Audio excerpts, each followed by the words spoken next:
Mubarak has vowed to take firm action against the perpetrators of the chaos and violence that marred the Ablekuma Election Rerun. The minister emphasized the John Dramani Mahama-led administration will not tolerate acts of vigilantism by any group, including from members of the National Democratic Congress in DC. His remarks follow violent disruptions at the St. Peter's Society Methodist Church polling center, where police allegedly stood by as unidentified men stormed the venue, assaulted individuals, including former Ewotu Senya East Member of Parliament Mavis Comson and MPP Deputy National Organizer Chris Lloyd Asamoah, and disrupted voting process. Speaking at the maiden government accountability series at the Jubilee House, Muntaka Mubarak condemned the incident and assured that those responsible would face justice.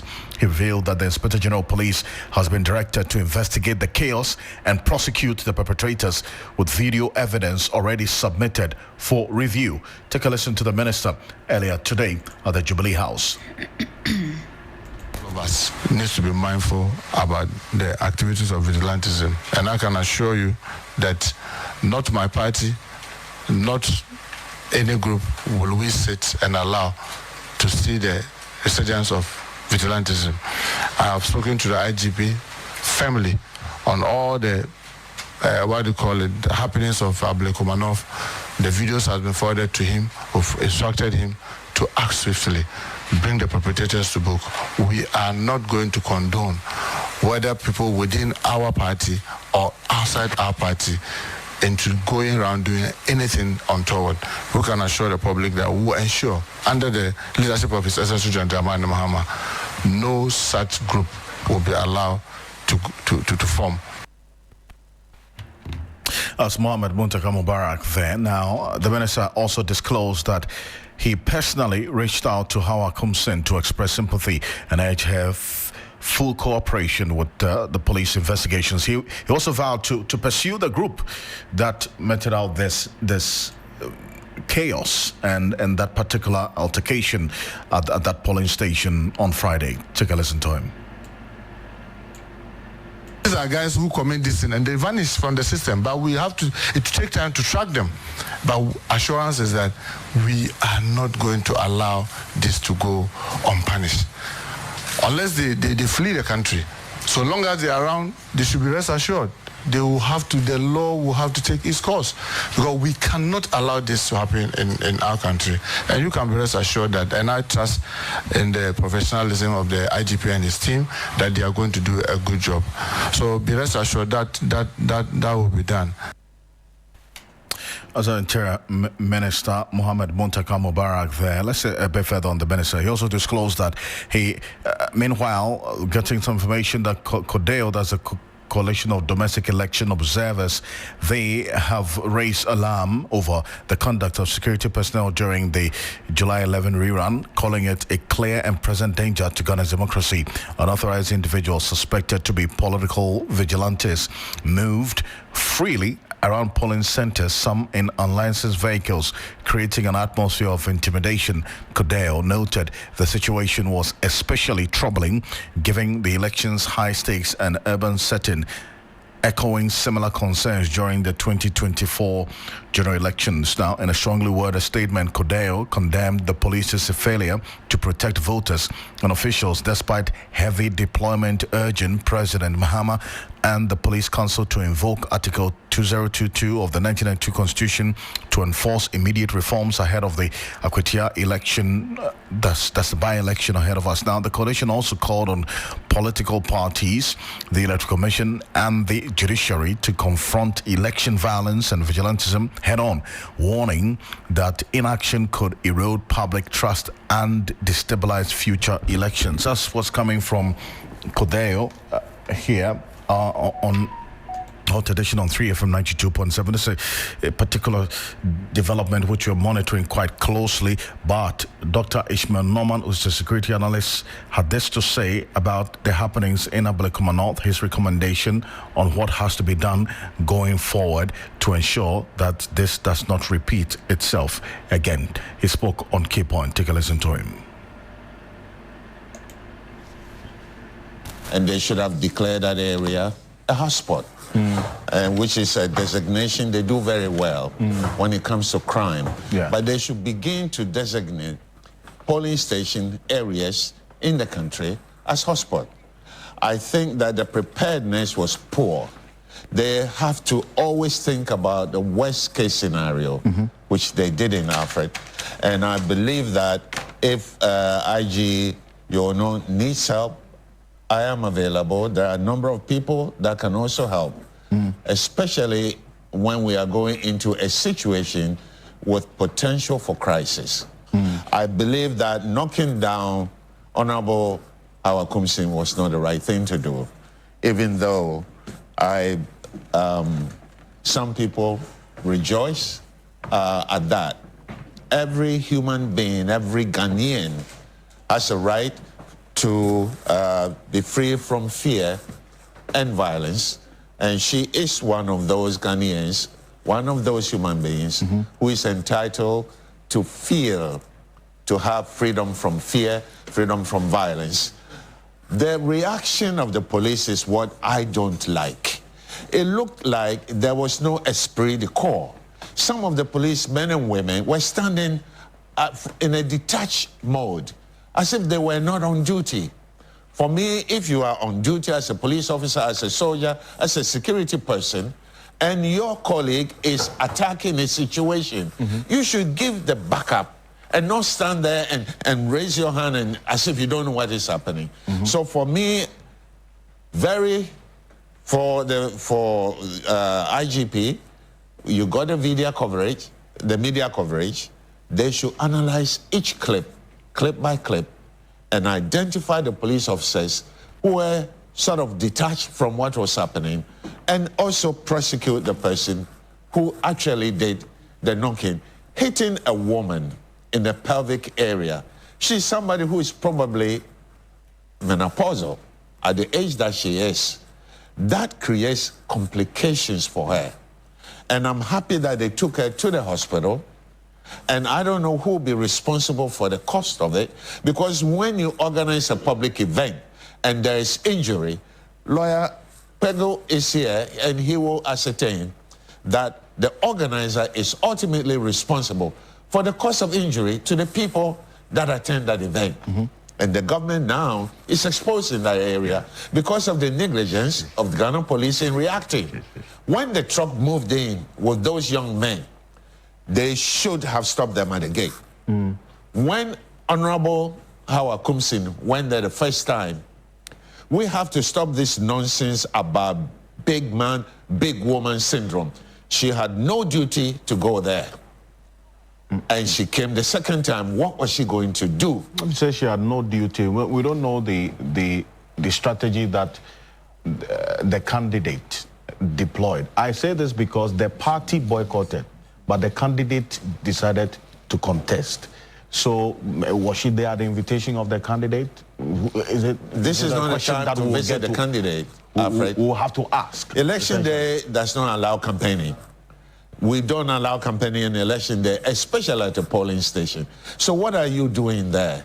For me, I think the visit was unnecessary. The visit of all the party officials on both sides was totally unnecessary, because it brings down the maturity of our democracy. I can't speak too well to that because Professor Gambo is here and I know he will address that. Because if you want to have a mature democracy, you can't have government officials, party echelon going to polling stations on election day. What were they all doing?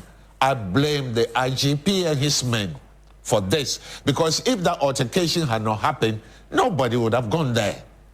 Because they went there maybe to help to solve the problem, but the event should not have happened. They should have created barriers. If you are not voting, you are not allowed to go beyond this barrier. And that would have contained any kind of suspicious activity, because the public, the NDC supporters, were afraid that, knowing her history, she was probably there to maybe do some finagling, and they didn't want to see that. Spraying the people with pepper spray wasn't correct. because pepper spray is a weapon. Some people are allergic to pepper, and if you put it in their eye, they could end up dying. That's Dr. Ishmael Norman. He is a lecturer at the Ghana Armed Forces Command and Staff College, also a security analyst, joining us with his thoughts on the happenings in the Ablekuma North rerun of the 19 polling stations and the chaos that we saw characterize some 3 polling stations during that election on Friday. We'll come back to this story in a bit here on Hot Edition on 3FM 92.7. Now let's stay the steam on matters of security, because Interior Minister Mohamed Muntaka Mubarak has appealed to all stakeholders in the Bawku conflict to assist government find a lasting solution to the crisis. His call comes as the military reportedly brutalized residents on Sunday, July 12. The military action targeted at containing renewed tension reportedly led to casualties. The move by the military is said to be a reprisal after a team of armed men attacked the military convoy that was escorting some travelers through the Bawku township, injuring at least 2 personnel. The Minister for Defense, Dr. Edward Omanibuama, has in a statement directed security agencies to conduct a full investigation into the incident while urging calm. The majority leader and Bawku Central Member of Parliament, Mama Yariga, has meanwhile condemned the military, describing it as unacceptable the conduct of the personnel, including vandalizing a cultural monument in the area. That's the troubling situation as it's unfolding in Bawku right now. And Colonel Festus Obwaje, retired, is a security consultant. He has been monitoring the happenings in the Bawku quite closely. He's joining us on the telephone right now. Colonel, good evening. Thank you for joining us. Good evening, and thanks for having me. Now, I mean, this situation of the military and the reports of they then clashing with civilians and also some of them even leading to the death of civilians, some left with injuries. It's becoming one too many, is it not? And how concerning is this, especially because of the volatility of the situation in Bawku as we speak? Well, I think if you want to have a structured debate about Bawku conflict generally and the development since early this morning or last night, we need to place the situation in context. The information that I have is that as part of their routine security duties, the military task force was conducting convoy escort duties, one from Bolga to Bawku, and I think from Bawku back to Bolga or something like that. So this was not a situation where the military was on patrols, for instance, within the community.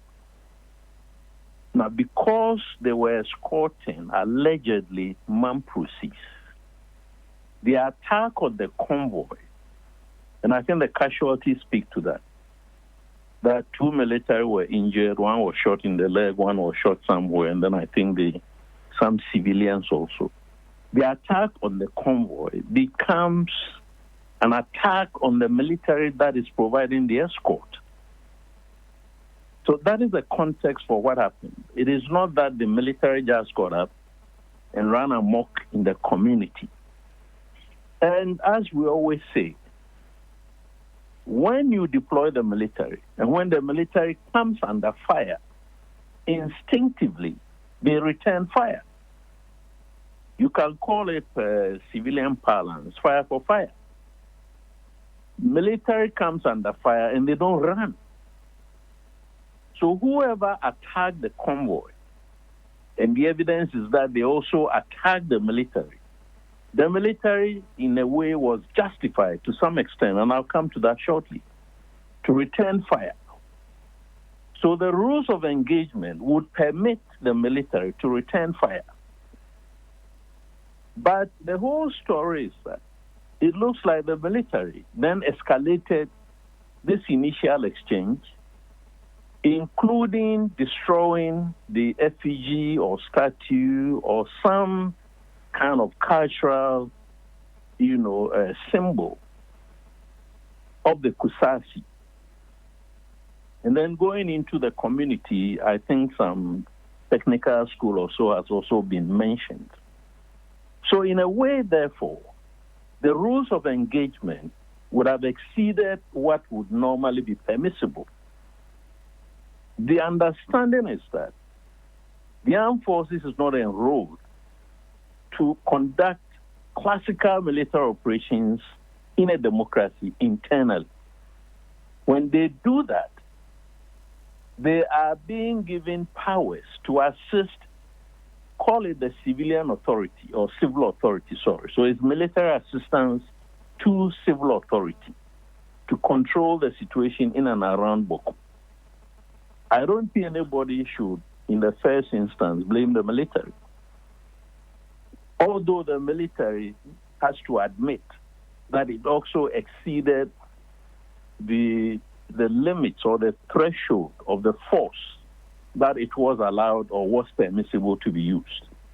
So going forward, all of us need to understand that the military has been deployed under legal authority to go and assist the government to control the situation in Bawku. An attack on the military is an attack on the state. Whether it is, designed to attack Mamprosis or Kusasis, as long as the military is present doing protection duties, and by extension the police, an attack on them becomes an attack on the state. And if it had been the police, per their rules of engagement, they call it directives on the use of force. They would have returned fire in a way.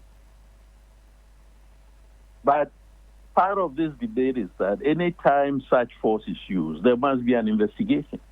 Indeed, strictly speaking, there must be a justification before a court of law why anybody in command of that unit or group of soldiers thought that it was necessary under the circumstances to use that degree of force.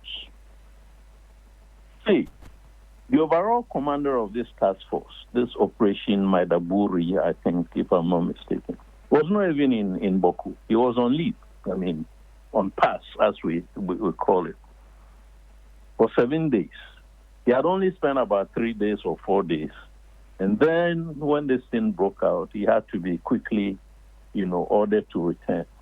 At the time that I spoke with him, sometime early in the morning, he was in Tamale because the armored vehicles that brought the injured soldiers to the hospital at Tamale were going to take him back to Bawku. But I'm not saying that in his absence there was no command and control because he has a deputy. But it's a very comprehensive analysis of how things are played out. And maybe very quickly, this is happening when there is a mediation effort led by Otumfuo to the second. How should all of this also feature in the conversation and the mediation led by Otumfuo to the second to bring lasting peace into Bawku as we speak? Briefly. I think it's a good question. You see, resolving an inter-ethnic, internecine conflict of this nature requires multiple approaches. In this instance, we have the security approach, which involves deploying a task force, military police task force, to go and perform certain, functions, security functions, in order to bring the conflict or try to de-escalate the level of the violence. Then you have the mediation proper, which in this case is being led by the Asantehene. Although I do not expect that every day, every week, the Asantehene's office or the whoever speaking for the mediation team every day must come and tell Ghanaians what is going on. But on the other side, or on the other hand, this silence, as I remarked on social media today, is not helping, the process of calming down nerves. since the parties came to Menchia, should we say a month or so ago, and the media even misreported what the real outcome was, we have not heard anything. So in the minds of the people who are in conflict, they think that nobody is interested in the conflict, and that the only thing the state wants to do is to deploy soldiers to kill them. Do you get the idea? Yes, I do. So there must be some interface between the two tracks where there is periodic updates on how the peace process is going, what the challenges are, where progress has been made, in order to, get Ghanaians to, especially the parties in the conflict, to support the mediation effort. I cannot lay down rules, but I think that the authorities must engage with the mediation team, i.e. the Asantene's office, and see how best, whether it is the government spokesperson who will take the information and come and announce it, or whether it will be joint, the spokesperson for the Asantehene and the government spokesperson together on a platform, in whichever way. We're all interested in how much progress has been made. What are the difficulties that are impeding the return to peace? I hope you understand where I'm going yes, from, I do. Where I'm coming from. Then we need to hear the NCC and the National Peace Council doing their normal statutory outreach. So you listen to the media, if you take TV3, with all due respect to you, you see a lot of entertainment. Every media house has its own agenda. What you don't see across all the media channels is what is going on with regards to the resolution of conflicts, especially the Bawku one. And that is an imbalance. Because media information, public information, is part of the campaign, if you like, to resolve the conflict. Right. We'll see how the coming days will look like. And I do appreciate your thoughts as always, sir. Thank you so much. Welcome. Colonel Festus Sabaje is a security consultant and also joining us with his thoughts on this. But let's get into the statement from the Defense Minister, Dr. Edward Amaneboma. Christopher. Well, it says, I condemn in no uncertain terms the unacceptable act of destruction of the statue of the Zugran of the Kuswak traditional area by some military personnel. I demand an immediate investigation by the senior hierarchy of the military. In the same vein, I also condemn the brutality of the military yesterday, 13 July 2025. The violent gun attack by unknown youth on the vehicle escorted by soldiers is equally condemned, and further attacks must cease. I, however, appeal to the Kusasi's youth to calm down as government takes urgent steps to investigate the infiltrations into the ranks of the military by elements who seek to politicize and further destabilize the situation in Bawku. My condolences to the families of the bereaved and those who have suffered military brutalities as a result of yesterday's unfortunate and deadly incident, and it was signed 14 July 2025. Well, let's go to our earlier story where the Interior Minister Mohamed Muntaka Mubarak has vowed to take firm action against the perpetrators of the chaos and violence that marred the Ablekuma Election Rerun. The minister emphasized that the John Mahama-led administration will not tolerate acts of vigilantism by any group, including from the members of the NDC. Take a listen to him at the first edition of the accountability sessions that's at the Jubilee House earlier today. These are guys who commit this sin and they vanish from the system, but we have to take time to track them. But assurance is that we are not going to allow this to go unpunished. Unless they flee the country. So long as they are around, they should be rest assured. The law will have to take its course, because we cannot allow this to happen in our country. And you can be rest assured that, and I trust in the professionalism of the IGP and his team, that they are going to do a good job. So be rest assured that will be done. As Interior Minister Mohamed Muntaka Mubarak, let's go onto the telephone now. And Richard Komando is a security and fraud consultant. It's joining us on the telephone right now to get an understanding of his view of how things played out in Ablekuma North, the aftermath of it, and hearing the minister talk right now. Thank you, Mr. Kumalo, for your time. You're welcome, Nene. Now, hearing the minister indicate a pursuit of these persons. Now, this is not the first time we've heard this commitment from a minister. What should be done differently? Because he acknowledges that, yes, indeed, these people show up, they cause this violence, chaos, and then they vanish. Nothing is done. So what has to be done this time around going forward? Definitely, I agree that we need to hold him accountable for whatever he says. What we can do predominantly is that the next time Attorney General holds a press conference, and this case did not make it to the press conference, we will need to find space and ask him the outcome of the investigation. Or anytime the CID boss hold a press conference, and this particular case did not make it, we need to find space and access, and I think that update will also help. Other than that, what the police will do in terms of public opinion or public engagement is to make a statement that the people have been arrested or they are investigating it, and the rest, whether they are doing it or not, it may not come to the general public. So that is one. Number two, is very assuring that they've taken cognizance of the fact that there's an issue and there's a need to work at it and make sure that perpetrators are brought to book. The state itself brings problems onto herself because the state lacks the courage and ability to prosecute crime.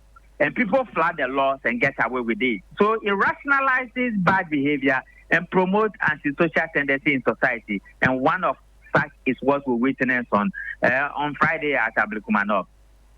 I see. But then again, we're saying the continuous calls now for some action to be taken. Let's assume that these persons, if they are arrested or identified, happen to affiliate themselves with a particular political party. I mean, we've had instances where continuously people, after Ablekuma North on Friday, people reference what's happened in Ayawaso West Wagon, where a commission of inquiry was established, recommendations were made. All the recommendations were not implemented.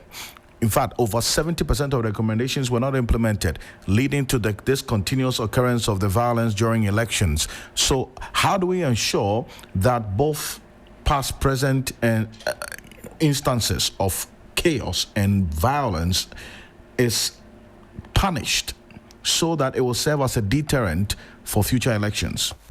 And the good thing is that we are investigators. We are law enforcement officers. We are not politicians, and we will never be one, and we don't want to be one. We don't have the courage of being one. So what we do is to prosecute crime, irrespective of whoever committed a crime, whether it's an NDC, an MPP. Once a crime is committed, it needs to be investigated and prosecuted. There has to be some level of discipline or punitive action.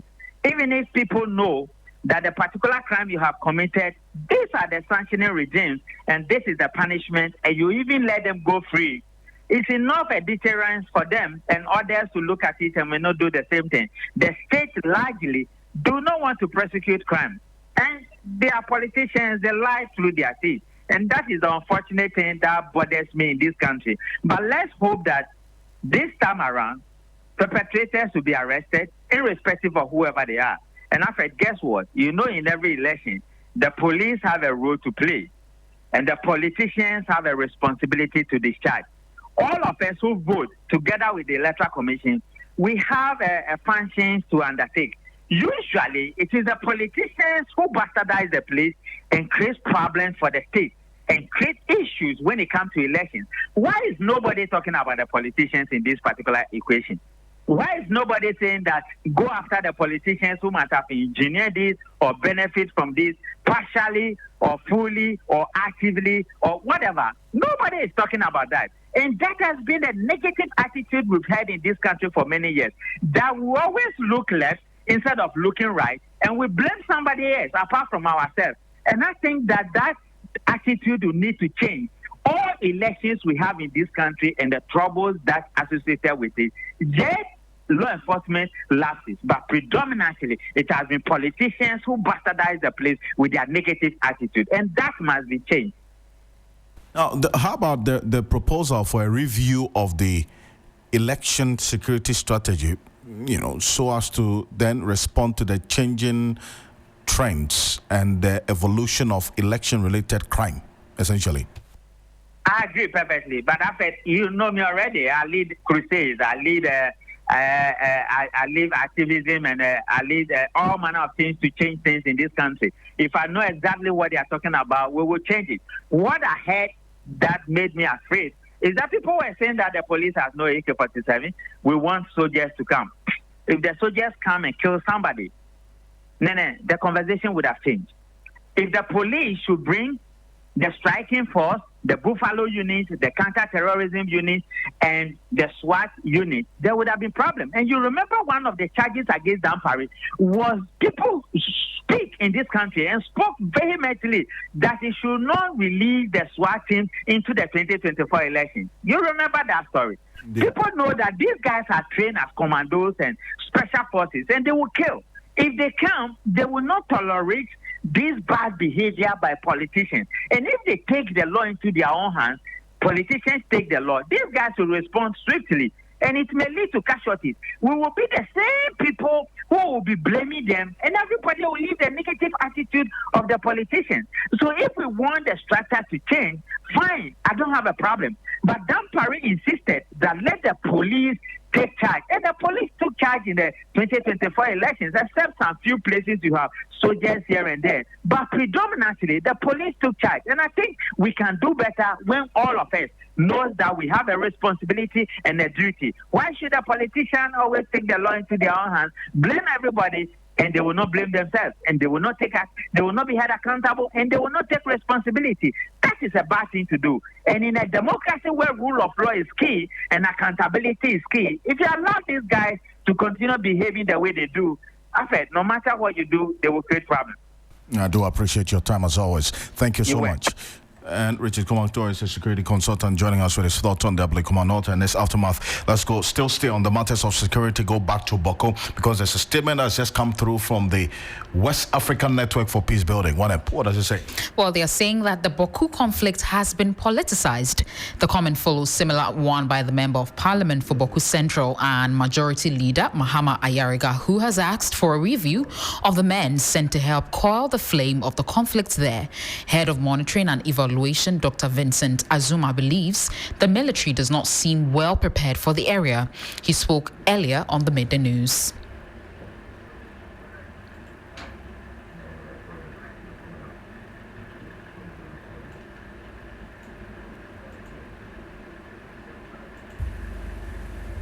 Well, this news comes as another surprise. Surprise because I was thinking we could be doing things differently, but it looks like we continue committing same errors, and so we will not get different answers, but same attacks, and then military brutality on civilians. So that is why I say I'm surprised. I'm just wondering why of course, I get your element in terms of explanation of surprise, but could this not be... Bawku conflict should be known by everybody now that it is very complex. So if we are sending the military to the ground, we need to send people who understand the conflict and who understand how to handle such complex conflict situations. We also need to have the military who can gather intelligence. So it is not just a military roaming the towns or the streets to keep calm.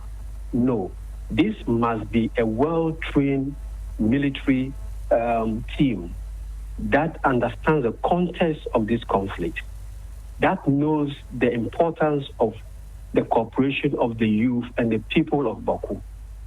And so work in collaboration with the people and not in a process where when they are attacked, they go and attack, brutalize citizens, some innocent, destroy property and all. So this should be different. That way of keeping peace in Bawku must be changed. That's not what we think should happen in Bawku now. So in your view, you think that the soldiers who have been sent there perhaps are not trained in... That's the West African Network for Peace Building, One M. Let's now shifting to matters of politics. And the former president, John Ajakum Kufuor, has been talking about the new patriotic party. What has he been saying? He's expressing disappointment over what considers as his marginalization within the new patriotic party, NPP. Speaking during a courtesy call on him by the Abetifi MP and MPP flag bearer hopeful Brian Echampong, the former head of state said that despite his decades of service and leadership to the NPP, he has been sidelined from key decision-making process within the party. Let's take a listen to him.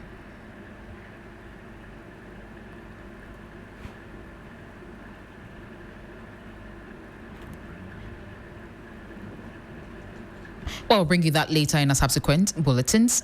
The former President Kufuor's comment comes some days to the party's National Delegates Conference slated for Saturday, July 19, just so you know. Meanwhile, the new patriotic party has unveiled the theme for the upcoming 2025 National Delegates Conference slated for July 19. That's this coming Saturday. The event, which is on the theme Rebuilding Together with Our Values, will consider key amendments to the party's constitution, including proposals from the 2019 Delegates Conference in Kumasi and recommendations from the Professor Mike Okwe Committee reports. Speaking at the unveiling ceremony in Accra, the party's Director of Communications, Richard Ahiadba, said the theme captures the NPP's renewed focus on unity, reflection and reform as it seeks to restructure its internal machinery and position itself strategically for the 2028 general elections.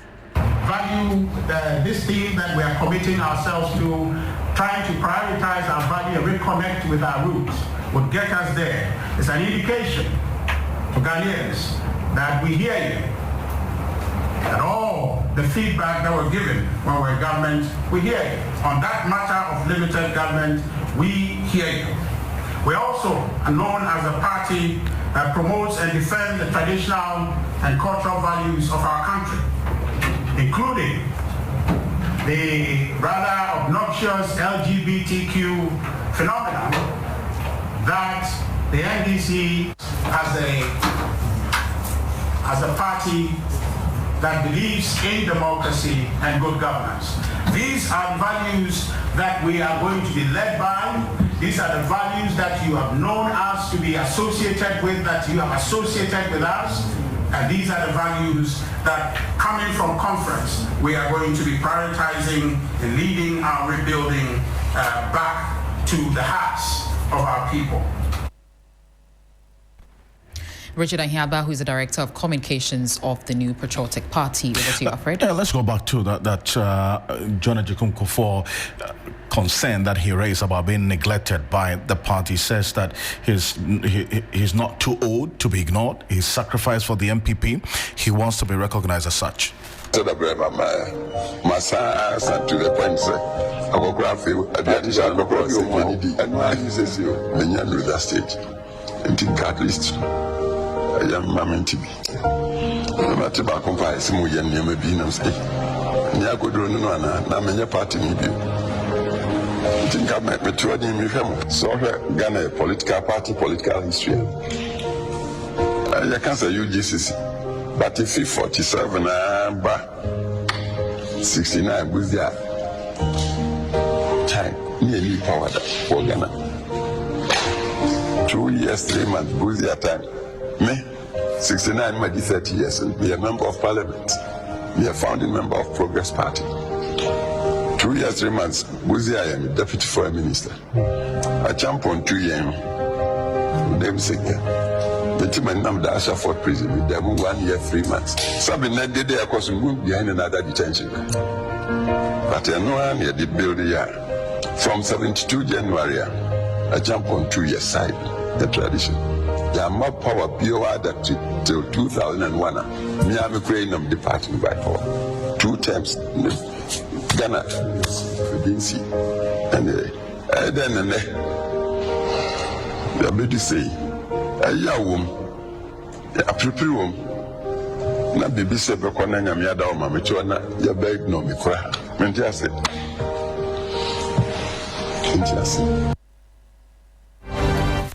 That's the former president, John Ejekum Kufuor there. This is not the only thing that he said.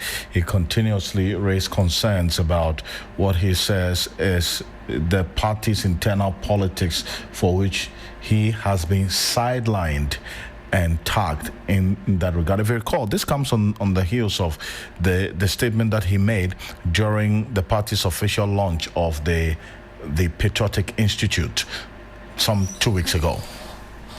The first Ghanaian professor in Legon, in sociology, everything. But it wasn't just the knowledge. Nor was it just the dislike of President Nkrumah or Prime Minister Nkrumah in those times. No. President Nkrumah was talking ideologies that were not founded in our culture. Well, so that's John Ejekum Kufuor. Now, Professor... We'll go back onto the telephone right now, and unfortunately, we'll try to reconnect with a political analyst who is at the Kwame Nkrumah University of Science and Technology, joining us on the telephone for a quick conversation on this one here on Hot Edition on 3FM 92.7. We're also on Kesmi 107.1 in Tamale and beyond. We're also live on W 93.5 in Wa and beyond. Now, let's get on to the telephone now, and we'll have Professor Samuel Edujemfi, who's a political scientist and a lecturer at the Kwame Nkrumah University of Science and Technology, joining us on the telephone. Appreciate you. Thank you for joining us, sir. Thanks for having me, my brother. Now, find out from you, first of all, what you make of this public concern by John Ejekum Kufuor. I mean, he's been quiet for quite a while now, and then now hearing him lament about being neglected and sidelined by the party that he says part of the founders of the NPP. Yes, it's a critical question. If you look at it, it's rather better for the good men of the party to come out and say what they need to say than to allow some few bad people to hijack the party to do their personal bidding and business. Fundamentally, I think that he draws our attention back to history, which most Ghanaians try to overlook because they think that it lies within the realm of the archive or it is within the domain of anachronism. But fundamentally, he draws our attention to institutional memory. He himself, as a working institution of the party, he shares what he's been through, his knowledge of the party from 1947. If I'm not mistaken, then it's spanning about 8 years plus. In that regard, the party is older in terms of its existence than several members who are part of it. And again, even potentially and possibly the leading members of the party today. The party is older than them. But the party itself as an institution is also bigger than these actors therein. But it is these actors who have also acted in the past and have played a significant role, including former President Kufuor himself, who are able to use their institutional knowledge to help shape the present situations and to even shape future outcomes. It is the same individuals who have been pushed to the periphery. And these are the creators of the pond or the pool. And they have now been jettisoned as a result of certain actors playing to satisfy their whims and caprices. And I think that fundamentally what is key and what is maybe a takeaway to this is that the MPP must begin to sit up and reflect and know that if we allow some few people to hijack the party, it will come to the point where those who matter will not be available to give their best of advice or strategies to help the party to recalibrate and move forward. See, now I appreciate you for this, and this is a matter that we're going to have an extensive conversation on Ghana Tonight on TV3, so we'll connect with you again on this. Thank you so much for joining us.